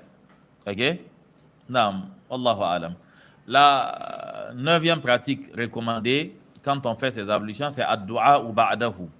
C'est le fait de faire les invocations après les ablutions. Sachez que toute invocation à dire pendant les ablutions est fausse. Il n'y a aucune invocation à faire pendant les ablutions. Comme par exemple, souvent il y a des invocations qu'on enseigne aux gens. Quand tu laves ton visage, tu dis Allahumma bayyid wujuhi. Ok? Oh Allah, blanchis mon visage le jour où, comme quand Allah dit que yawma tabyaddu wujuhun wa taswaddu wujuh. Fa amma alladhina aswaddat wujuhuhum akafartum ba'da imanikum jusqu'à la fin. Wa amma alladhina byaddat wujuhuhum فَفِي رَحْمَةِ اللَّهِ هُمْ فِيهَا خَالِدُونَ. Donc sur cette base-là, en lavant le visage, ils disent Allahumma bayyid wujuhi. Oh Allah, rends mon visage blanc le jour de la résurrection. Et en lavant la main droite, tu dis Allahumma yammin kitabi. Oh Allah, donne-moi mon livre dans ma main droite. Et en lavant la main gauche, tu dis Allahumma la quoi? Okay? Ils ont une expression qu'ils utilisent. Allahumma, je ne sais pas c'est quoi. En tout cas, ce n'est pas de donner le livre dans la main gauche, quoi. Okay? Probablement que c'est de ne pas donner le livre dans la main gauche. Okay? Mais la bid'a étant ce qu'elle est, naturellement que les formules ne seront pas universelles, quoi. Chacun va trouver la formule qu'il veut. Donc, il n'y a rien d'authentique en faisant les ablutions. C'est-à-dire que des formules qui se trouveraient dans l'ablution même, ça n'existe pas. Ce qu'on connaît, c'est le bismillah au début et les adhkar qu'on fait à la fin. Mais c'est-à-dire que même si par accident vous tombez sur ces jacques de documents ou bien ces jacques de feuilles qu'on partage, qu'on distribue souvent aux gens, sachez que c'est faux. Ad-du'a ou ba'dahu. Ba'da madha? Ba'da al-wudu'i. Donc, les invocations après les ablutions. Liqawlihi sallallahu alayhi wa sallam. À cause donc de la parole du prophète sallallahu alayhi wa sallam, il s'agit là du hadith de Umar ibn al-Khattab. Ma minkum min ahadin yatawadda'u fayusbighu al-wudu'a thumma yaqulu ashhadu an la ilaha illa Allah wahdahu la sharika lah wa ashhadu anna Muhammadan abduhu wa rasuluhu illa futihat lahu abwabul jannati thamaniyatu yadkhulu min ayyiha sha'a. OK? زاد الترمذي اللهم اجعلني من التوابين واجعلني من المتطهرين. Dans ce hadith, donc, le prophète sallallahu alayhi wa sallam a dit Ma minkum min ahadin. Aucun d'entre vous yatawadda'u ne fera ses ablutions fayusbirul wudu'a et fera correctement ses dernières. C'est-à-dire qu'il fera correctement ses ablutions. Thumma yaqulu et dira ensuite Ashhadu an la ilaha illallah wahdahu la sharika lah wa ashhadu anna Muhammadan abduhu wa rasuluhu et ensuite dira après avoir fait correctement les ablutions. Donc il dit cette formule là, le prophète dit que aucun d'entre vous ne fera cela illa futihat lahu abwabul jannati thamaniyatu, sans qu'on ne lui ouvre les 8 portes du paradis. Yadkhulu, et il rentrera min ayyiha sha'a, par celle d'entre ces portes-là qu'il voudra. Ok? Donc, s'il fait ses ablutions, il a bien précisé. Il n'a pas dit ma minkum min ahadin yatawadda'u thumma yaqulu. Il a dit ma minkum min ahadin yatawadda'u fayusbighu al-wudu'a. Aucun d'entre vous ne fera ses ablutions. Fayusbighu al-wudu'a, et fera correctement les ablutions. C'est-à-dire que c'est comme s'il y a une différence entre faire ses ablutions et faire correctement ses ablutions. Le truc de Jijika ou Kinanda Ake, c'est pas c'est pas ça. C'est-à-dire que quand tu dois rincer le nez, tu prends l'eau et puis tu fais un truc comme ça, et puis tu es passé dessus. Ça, tu n'as pas fait tes ablutions. Ou bien en lavant le bras, tu laves la partie entre le poignet et puis le coude. Ok? Ce ne sont pas des ablutions, tu es en train de faire autre chose. Non. Comment? Non, ça n'a pas été rapporté du prophète sallallahu alayhi wa sallam. Mettre le doigt dans... Non, ça ne se fait pas. Ça, c'est le travail du siwak avant de commencer les ablutions. Ou le travail du siwak avant d'entamer la prière. Ok? Mettre le doigt dans la bouche n'a pas été rapporté du prophète sallallahu alayhi wa sallam. Non, donc, le prophète dit que c'est lui qui fait ses ablutions de cette manière-là, donc de manière correcte, et ensuite dit cette formule-là, alors on lui ouvre les 8 portes du paradis et il rentre par celle qu'il voudra. Le hadith est rapporté par Imam Muslim. Wazad al-Tirmidhi, et Imam al-Tirmidhi a ajouté, en plus de cette parole de Imam Muslim, de cette partie qu'il a rapportée, donc, tout comme l'a rapporté Imam Muslim, lui il a rajouté Allahumma ja'alni. La personne dit donc après la shahada, oh Allah, ij'alni, mets-moi minat tawwabina, parmi ceux qui se répandent en abondance, waj'alni, et mets-moi minal mutatahhirin, mets-moi parmi ceux qui s'appliquent à être purs. Ok? Toujours les invocations. Je précise ici qu'on ne lève pas le doigt. Ok. C'est-à-dire que cette affaire de on fait les ablutions et puis tu fais. C'est une innovation. Ok? Ne cherchez même pas l'argument de ça, ça n'existe pas. Ok? Et personne ne dira là où on a trouvé ça aussi. C'est-à-dire que tu finis, tu tires un peu. Oui, c'est-à-dire que tu tires un peu d'eau et puis tu lèves le doigt, ça c'est pas rapporté. Tu finis tes ablutions, tu as lavé le pied gauche, non? Tu dis Ashhadu an la ilaha illallah et puis tu continues. Ok? Cette affaire de tirer l'eau. Et il y a une manière précise, hein, tu tires l'eau, ensuite tu lèves le doigt. Oui, c'est fréquent. Et ce qui fait que même quand tu sais que c'est pas légiféré, c'est comme ça que tu as commencé, quoi. Donc tu risques de continuer comme ça. Qu'Allah subhanahu wa ta'ala nous aide. عن أبي سعيد أن النبي صلى الله عليه وسلم قال, toujours en parlant des formules d'invocation après l'ablution, Abu Sa'id al-Khudri, radiyallahu anhu, il rapporte que le prophète sallallahu alayhi wa sallam a dit, Man tawadda'a faqala, quiconque fait ses ablutions et dit, Subhanaka Allahumma wa bihamdik, ashhadu an la ilaha illa ant, astaghfiruka wa atubu ilayk. Ça, c'est kafaratul majlis. Ok? C'est aussi la formule qu'on fait par exemple à la fin de la lecture ou autre. Donc, quiconque fait ses ablutions et dit cette formule-là, kutiba fi raqqin, cette formule-là sera écrite sur une feuille blanche. Thumma tubi'a bi tabi'in. Et ensuite, cette formule-là, sur la feuille blanche, elle sera scellée. Fala yuksaru. Et elle ne sera pas brisée. Elle sera donc jointe à ses écrits, quoi. Fala yuksaru, elle ne sera pas brisée ila yawmil qiyamati, jusqu'à la fin des temps. Donc, en gros, si on met le tout ensemble, ça sera Allahumma ashhadu an la ilaha illallah wahdahu la sharika lah wa ashhadu anna Muhammadan abduhu wa rasuluhu. Allahumma ja'alni minat tawwabin wa ja'alni minal mutatahhirin. Subhanakallahumma wa bihamdik. Ashhadu an la ilaha illa ant, astaghfiruka wa atubu ilayk. Ok? Non. Donc, j'ai pas entendu? Ah, il a mis taba'in. C'est tabi'in. Il a mis fatha sur le. C'est un ism fa'il. Tubi'a bi tabi'in. Naam. Donc, le hadith est rapporté par. Il est rapporté par Hakim et At-Tabarani fil Awsat.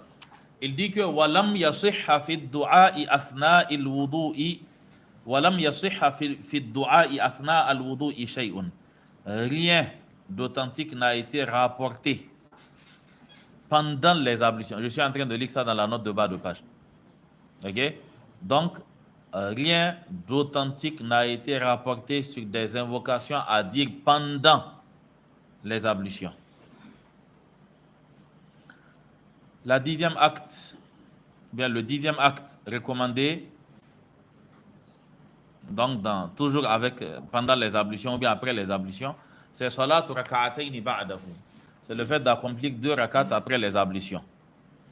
لقول عثمان بعد أن علمهم صفة وضوء النبي صلى الله عليه وسلم. Et cela est déduit donc du hadith de Uthman. Vous vous rappelez le hadith de Humran, quand il dit on a apporté de l'eau à Uthman, Uthman a fait ses ablutions, et ensuite Uthman, il dit que ra'aytu an-nabiyya sallallahu alayhi wa sallam tawadda'a nahwa wudu'i hadha. Uthman dit, j'ai vu le prophète sallallahu alayhi wa sallam faire ses ablutions comme je viens de les faire. Wa qala an-nabiyyu sallallahu alayhi wa sallam, et le prophète sallallahu alayhi wa sallam a dit, man tawadda'a nahwa wudu'i hadha, quiconque fait ses ablutions comme je viens de les faire, thumma qama, et ensuite s'est mis debout, faraka'a raka'atayni, il s'est mis debout et il a accompli 2 rakats. La yuhaddithu fihima nafsahu.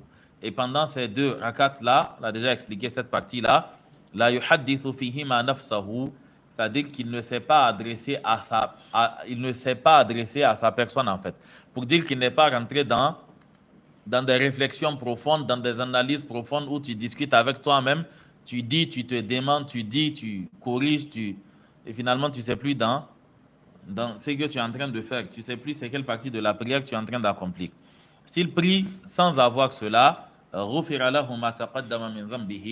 on avait expliqué que la yukallifullahu nafsan illa wus'aha. Il ne s'agit pas de toute pensée, mais il s'agit de rester dans l'esprit de la prière. Quand ça sort, tu ramènes. Quand ça veut partir, tu ramènes. Quand tu commences à divaguer, voilà. Donc ce hadith-là, on l'a déjà vu. Fi sifatil wudu. Ensuite, il nous dit عن أبي هريرة رضي الله عنه أن النبي صلى الله عليه وسلم قال لبلال عند صلاة الصبح. Le prophète sallallahu alayhi wa sallam, il a dit à Bilal, à une prière de subh, le matin, il lui a dit, ya Bilal, parce que le prophète sallallahu alayhi wa sallam, la nuit, il a entendu dans le paradis les pas de Bilal. Donc le matin, il lui a demandé, ya Bilal, il lui dit, akhbirni bi arja amalin amiltahu fil islam. Dis-moi quel est l'acte porteur d'espoir. C'est-à-dire que l'acte sur lequel tu portes le plus ton espoir, que tu as accompli fil islam, depuis que tu es dans l'islam. C'est-à-dire une pratique qui te fait espérer la miséricorde d'Allah subhanahu wa ta'ala, en dehors de ce que tout le monde connaît et que tout le monde a fait. Parce que s'il s'agit de la hijra, il n'a pas été le seul à faire la hijra. S'il s'agit de tel, il n'a pas été le seul. Ok? Il dit, فَإِنِّي سَمِعْتُ دَفَّنَ عَلَيْكَ. J'ai entendu le bruit de tes chaussures, بَيْنَ يَدَيَّ فِي الْجَنَّةِ, devant moi dans le paradis. On n'a pas dit qu'il sera devant le prophète sallallahu alayhi wa sallam pour rentrer au paradis.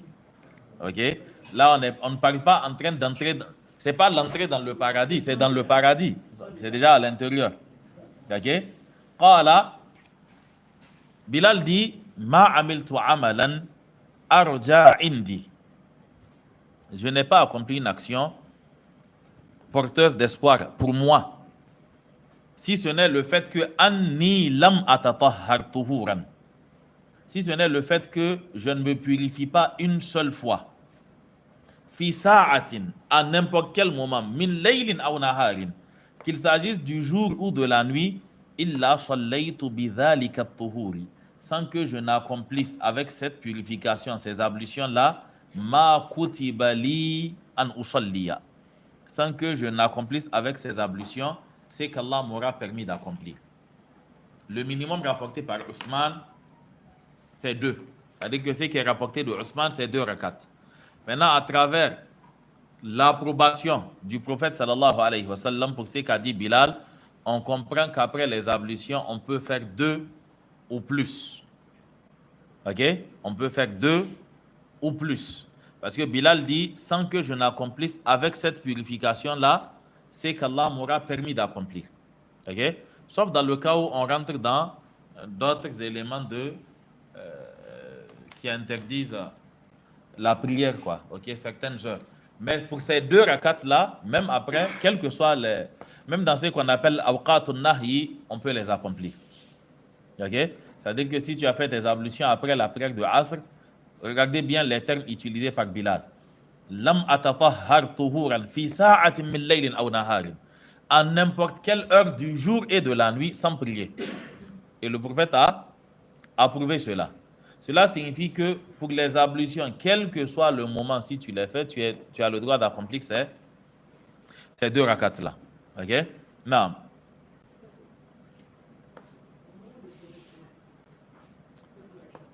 Ça rentre dans Nahar ou bien dans Layl, non? Si c'est rentré dedans, c'est que c'est légal. Mais on est tous d'accord sur le fait qu'il y a des heures où la prière n'est pas c'est pas récurrent, quoi. Mais quelle que soit l'heure, parce que les heures auxquelles il est interdit de faire des nawafil, ce sont les nawafil qui sont mutlaqa. Mais c'est qu'on appelle as-salawatu dhatul asbab, les prières qui ont des causes. On peut les accomplir quelle que soit l'heure. Ok? Nous avons un hadith similaire qui rend légal le fait de faire des nawafil quand le soleil est au zénith le vendredi. Ok? Où le prophète sallallahu alayhi wa sallam dit, c'est lui qui arrive à telle heure à la mosquée, il a la récompense de celui qui a fait telle offrande et ainsi de suite. Et le prophète sallallahu alayhi wa sallam, il dit, et ensuite quand vient telle heure, la personne rentre, elle accomplit le nombre de rakats qu'Allah lui aura permis, et quand l'imam sort, la personne s'assoit et écoute. Donc qu'est-ce qu'on retient de cela? C'est que le prophète sallallahu alayhi wa sallam, il a permis qu'on accomplisse la prière tant que l'imam n'est pas sorti le vendredi. C'est-à-dire que c'est la sortie de l'imam qui rend. Il y a des noms là. Ah. Bon, sorti ou entré, ça dépend d'où il est sorti. En fait, souvent dans les explications, en arabe, en fait, quand tu rentres pour trouver les gens dans une pièce, on peut utiliser l'expression sortie. Comme quand la dame a dit à Youssouf, quand Allah dit que فَلَمَّا سَمِعَتْ بِمَكْرِهِنَّ أَرْسَلَتْ إِلَيْهِنَّ وَأَعْتَدَتْ لَهُنَّ مُتَّكَأً وَآتَتْ كُلَّ وَاحِدَةٍ مِنْهُنَّ سِكِّينًا. Elle a dit à Youssouf quoi? اخرج عليهن. Ok? Donc quand on dit kharaja ala ou dakhala ala, chez les Arabes c'est voilà. Et dans les expressions, on parle de l'entrée de l'imam parce que dans beaucoup de mosquées dans la civilisation des musulmans, on fait en fait une chambrette à l'imam ou quand il vient en avance, il se met là-bas. Ok? Il se met là-bas. C'est ce qui fait que dans les mosquées de vendredi, vous avez des portes devant. L'imam ne rentre pas par derrière pour... Okay. Donc c'est dans ce sens-là qu'on dit il est sorti. Bon, sinon c'est il est rentré quoi. En français, il est rentré. Donc, ce qui met fin à la permission de prier, même quand le soleil est au zénith le vendredi, c'est l'entrée de l'imam. Okay. Donc, ce sont des textes montrant que il y a des exceptions à cette interdiction. Nous allons voir cela dans Mawaqitus Salah, Inch'Allah. Oui, la sortie de l'imam. Bon, l'entrée de l'imam. L'arrivée de l'imam. Ok? L'arrivée de l'imam.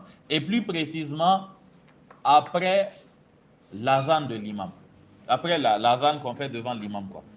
Ok? C'est-à-dire que si tu es en train de prier que l'imam est rentré, tu finis ta prière. Ok? Wujub al-iqtisadi, c'est le dernier élément, ou bien c'est pas le dernier?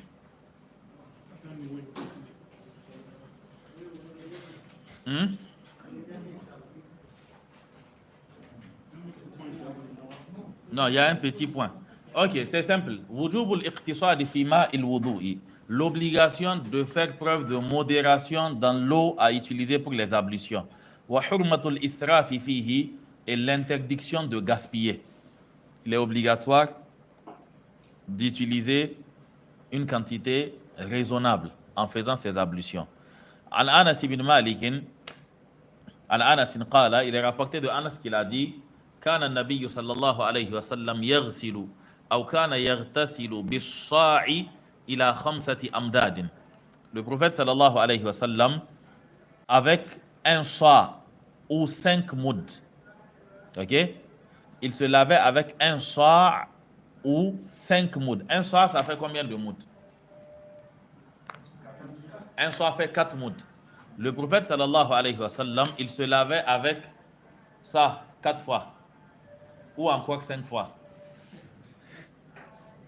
C'est-à-dire que nous maintenant, si on utilise même l'ancienne méthode où tu remplis un seau pour rentrer aux toilettes, ça ne va pas te suffire. Souvent, c'est dans la douche, tu appelles quelqu'un pour lui dire qu'il n'a qu'à te passer la bouilloire encore. Okay? Parce que l'eau est finie. Okay? Et maintenant, pour les ablutions, et Et il faisait ses ablutions avec un moud. Avec un moud. Ok? Ça ne vaut pas s'acheter de Piawata. Ok? Hein? Est-ce qu'on a le même type de main? On parle des mains d'une personne moyenne. Ok? Pas de trop petites, même pas des mains aussi. Voilà. Dans tous les cas, ce qu'on retient de ce qu'a fait le prophète sallallahu alayhi wa sallam, c'est que l'eau était vraiment petite. C'est une petite quantité d'eau qui a été utilisée. Il n'y a pas eu d'exagération. وقال الله تعالى ولا تسرفوا, ne gaspillez pas, n'abusez pas, n'outrepassez pas les limites. Innahu la yuhibbul musrifin, parce que Allah subhanahu wa ta'ala n'aime pas les musrifoun, n'aime pas les gaspilleurs, ceux qui dépassent les limites, ceux qui font preuve de israf. An Abi Na'amata anna Abdullah ibn Mughaffal, il est rapporté d'Abdullah ibn Mughaffal, un compagnon du prophète sallallahu alayhi wa sallam, que Sami'a ibnahu yaqulu, il a entendu son enfant, son fils, en invoquant Allah, il dit Allahumma inni as'aluka al-qasr al-abyada. Oh Allah, je t'implore le palais blanc, an yamin al-jannati, qui sera à gauche, à droite du paradis, idha dakhaltuha, quand je vais y rentrer. Faqala, Abdullah ibn Mughaffal dit à son enfant, Ay bunayya, le Ay fait partie des huruf nida, comme le Ya. Il dit Ay bunayya, ô fiston, salillah al-jannah, demande à Allah le paradis, wa ta'awwadh bihi minan nari, et cherche protection auprès de lui contre l'enfer. Mais tu ne vas pas venir demander au Allah, donne-moi le... Qui a dit qu'il y avait un palais blanc à la droite du paradis? Okay? Donc, pas besoin de ces détails-là. Si tu rentres là, tu auras tout ce que tu veux. Voilà, tu as l'embarras du choix. Donc, demande juste à rentrer, quoi. Okay? Et demande à rentrer dans la partie du paradis la plus sublime, quoi. Pas comme c'est que certains disent, quoi, qu'ils peuvent se contenter des toilettes du paradis. Au paradis, il n'y a pas de toilette, c'est en enfer qu'on a une... c'est que le prophète sallallahu alayhi wa sallam a appelé les sécrétions des gens de l'enfer. Sinon, au paradis, il n'y a pas de toilette, quoi. Ok? Donc, il a entendu son enfant invoquer ainsi, il lui dit, ô fiston, demande à Allah le paradis et cherche protection contre l'enfer. فَإِنِّي سَمِعْتُ رَسُولَ اللَّهِ صَلَّى اللَّهُ عَلَيْهِ وَسَلَّمَ يَقُولُ, car j'ai entendu le prophète sallallahu alayhi wa sallam dire, innahu sayakunu fi hadhihi al-ummati, il y aura dans cette communauté là qawmun, des gens ya'taduna fi at-tahuri, qui vont exagérer dans la quantité d'eau à utiliser pour les ablutions, wad-du'a'i, et qui vont aussi exagérer dans les invocations. OK?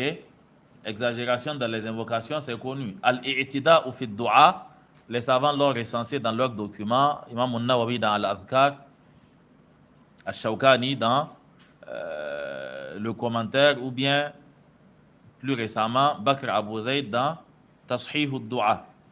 Fait partie de l'exagération certaines formules qu'on entend comme Allahumma la tada' lana fi maqamina hadha dhanban illa ghafarta.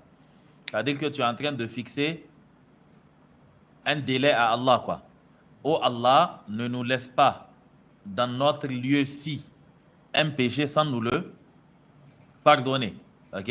Les savants considèrent que l'invocation, d'abord, il faut chercher son origine. Ok? Ça, c'est pas comme si c'était une parole venue du prophète sallallahu alayhi wa sallam.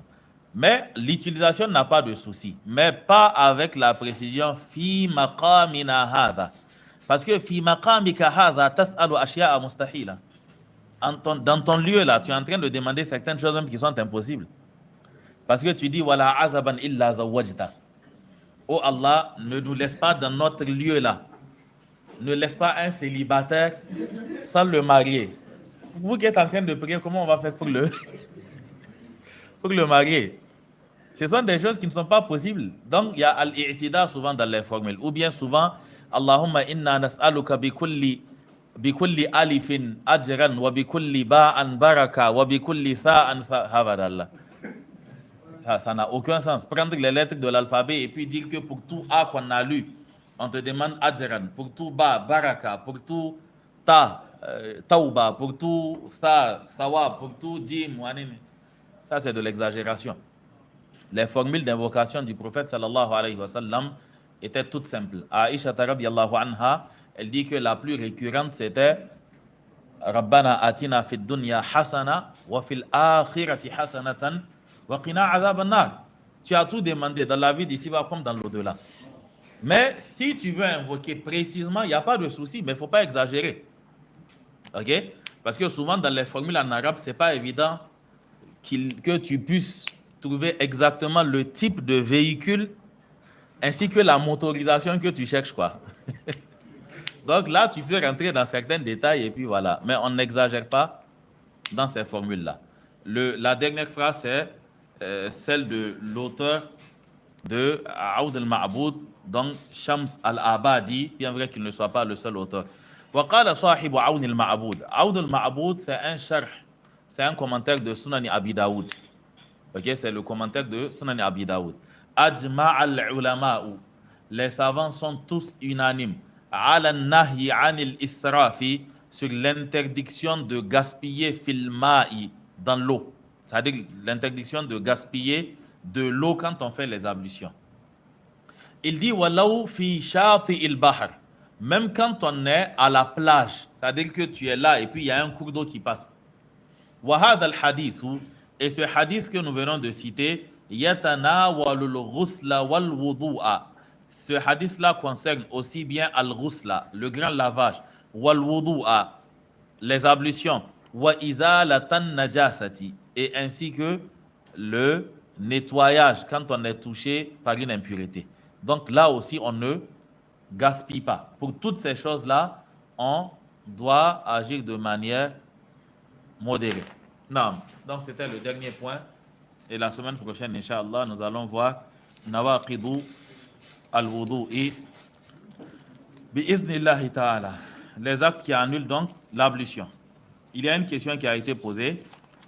Elle sortait un peu du cadre de la jurisprudence, raison pour laquelle j'ai retardé la réponse. Qu'est-ce qu'un tablir? Peut-on les suivre? Ça, c'est une conférence, c'est pas?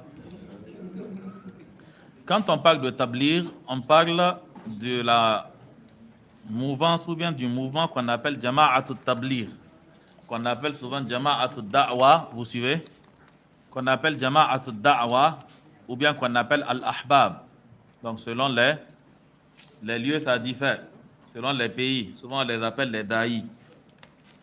Donc dans tous les cas, il s'agit d'un mouvement égaré qui a été fondé par un soufi qu'on appelle Muhammad ibn Ilyas al-Kandahlawi, et il l'a bâti sur base d'un rêve qu'il aurait rêvé alors qu'il était couché. Vous avez tout le monde a rêvé avant de mettre en place son mouvement. Qu'il a rêvé alors qu'il était couché à côté de la tombe du prophète sallallahu alayhi wa sallam. Voilà, qu'on lui a dit que sanasta'miluka, nous allons t'utiliser. Et pendant ce rêve, on lui aurait interprété le sens du verset Kuntum khayra ummatin ukhrijat lin-nasi ta'muruna bil ma'rufi wa tanhauna 'anil munkari wa tu'minuna billah. Donc on lui a expliqué le sens de ce verset-là, comme quoi il faudrait sortir pour répandre la da'wa, pour faire ceci et cela. Donc, dans tous les cas, ce mouvement, il est égaré pour plusieurs raisons. La première raison, c'est l'égarement évident même du fondateur. C'est un soufi. Il est élève de l'école qu'on appelle Ad-Diyubandiya, et c'est une école qui est sur la Aqida des Maturidiyya et des Ash'ariyya, côté Tawhid al-Asma wa Sifat. En ce qui concerne l'adoration, ce sont des gens qui sont soufis. Et ils prêtent allégeance à 4 sectes soufis. Okay? La Naqshbandiyya, la Jishtiya, la Shadhiliya, et une 3e secte, la Suharwardiyya. Okay? Donc ce sont des soufis et ils ne s'en cachent pas. Ils admettent la chose, ils disent cela avec une certaine fierté, quoi. Comme quand un cheikh qu'on appelait Saad al-Hussein, qui était dans le mouvement pendant des années. Quand il a appris certaines choses, il a lui-même adressé une lettre à celui qui était le chef du mouvement en ce moment, In'am al-Hassan, pour lui poser des questions sur ces pratiques qu'on leur reproche, il a clairement admis le fait que qu'effectivement, il prête la bay'a. Voilà. C'est vraiment tout un tas de choses à détailler. Okay? Mais une chose est sûre, le fondateur est un innovateur, un soufi, et on ne peut rien attendre de bon dans ce genre de cas-là. Okay? Et c'est ce qui fait que le mouvement Tabligh, depuis des années que ce mouvement existe, il n'a fait sortir aucun savant. C'est-à-dire que personne n'est rentré dedans pour sortir savant, quoi. Au contraire, c'est un mouvement qui fait la culture même de l'ignorance. Ils disent que la science rend paresseux. C'est ce qui fait qu'ils se rassemblent entre ignorants et puis ils disent que vous voyez qu'il n'y a aucun savant parmi nous. Donc c'est la preuve que la science rend, paresseux. Il faut vous inquiéter quand il n'y a aucun savant parmi vous. Ça ne doit pas être rassurant, ça doit être inquiétant. Ok? C'est-à-dire qu'il n'y a pas un seul parmi vous, quoi. Ce qui fait que ils font partie des voies par lesquelles les hadiths da'if et les pratiques sans fondement se répandent dans la communauté. Ok? Peut-être qu'à d'autres occasions, on pourra parler de cela. Économisez vos bouts de papier, il est l'heure. Ce n'est pas la peine de les envoyer. Ok? Peut-on faire lors des soujouds au cours des nafila des invocations en langue? Attends. Si ça s'impose, oui. Mais vraiment, je ne recommande pas cela. Mais sauf que souvent, on n'a pas le choix aussi. Ok? Si l'arabe n'est pas là, on n'a pas le choix. Mais il ne faudrait pas rester dans la logique de on ne connaît pas et puis on n'avance pas. Et puis on ne cherche pas non plus à apprendre. Est-ce que le fait de durer fait partie de l'exagération dans l'invocation? Le fait de durer dans certains cas fait partie de l'exagération, pas dans tous les cas. Le prophète sallallahu alayhi wa sallam, il a invoqué pendant de longs... Il y a le verset de Surat al-Ma'ida, « In tu'adhibuhum fa innahum ibaduk » Le prophète sallallahu alayhi wa sallam, il a invoqué Allah avec cette formule-là toute la nuit. Dans le ruku, dans le sujoud, il répétait cela. Ok? Mais le fait, par exemple, quand tu diriges la prière pendant le qunut, le fait de durer, ça ne relève pas de la sunna. Tu ne peux pas faire un witr de 2-3 minutes et faire un qunut de 25 minutes. 25 minutes de qunut. C'est pas du tout raisonnable. Okay? C'est pas du tout raisonnable.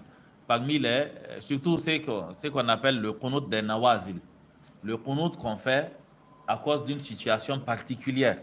Ce qunut-là, le principe, c'est que tu fonces droit dans ce qui a justifié ce qunut-là.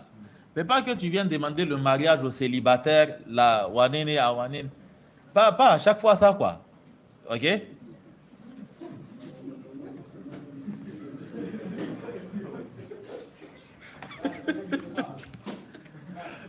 Hein?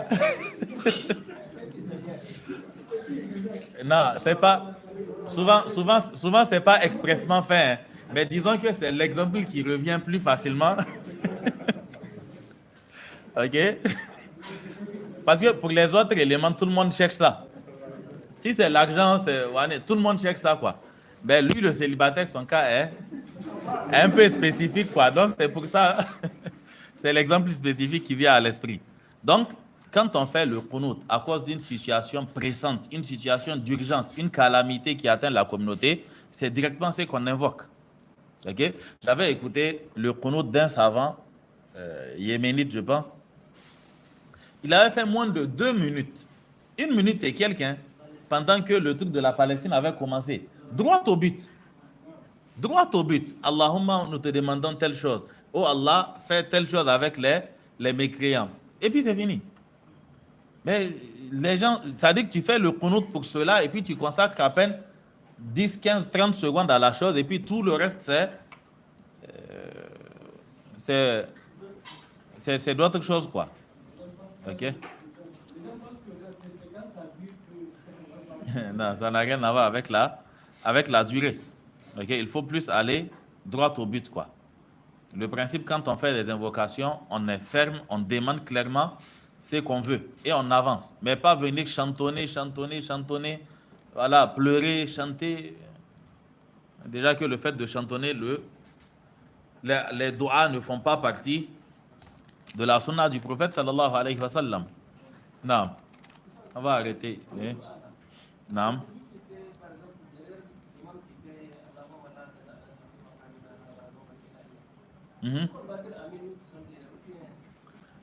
Non, la question ne doit pas être posée comme ça. La question doit être comment dire à l'imam qu'il ne dise plus ça. Hein? Ok? Sinon, le principe, quand l'invocation ne cadre pas, on ne dit pas Amin. Quand l'invocation ne cadre pas, on ne dit pas Amin. Mais sauf que c'est compliqué. Vous savez, le principe dans les invocations, c'est que dans le Qunut, il y a pas mal de choses. Certaines choses, c'est carrément lié à la maîtrise de la langue arabe, quoi. Voilà. Le principe, par exemple, tu ne dis pas Amin quand ce n'est pas une invocation. On ne va pas dire Allahumma lakal hamdu kullu. Amin. On n'a rien demandé. Alors, on est juste en train de chanter la gloire d'Allah. Oh Allah, oh Allah, à toi revient toute la louange. Et puis tu dis Amin. C'est une information, c'est pour glorifier Allah. Donc c'est quand on invoque, tu dis Amin. Hein? C'est ça, j'ai dit. Certaines choses sont liées même à la maîtrise de la langue arabe, quoi. Donc, ce qui fait que tu ne sais pas quand il faut dire Amin ou quand il ne faut pas le dire. Okay? Certains, le principe, c'est que quand ils entendent As'aluka ou Inna Nas'aluka ou avec autre chose, ils disent Amin. C'est assez compliqué. Ok? Oui, c'est assez compliqué. Qu'Allah subhanahu wa ta'ala nous aide, qu'Allah nous fasse comprendre sa religion et qu'Allah nous pardonne pour nos insuffisances. Nous allons arrêter ici, Inch'Allah. Ok? سبحانك اللهم وبحمدك أشهد أن لا إله إلا أنت أستغفرك وأتوب إليك وصلى الله على نبينا محمد وعلى آله وصحبه وسلم والسلام عليكم ورحمة الله وبركاته. فيك بارك الله. وعنيني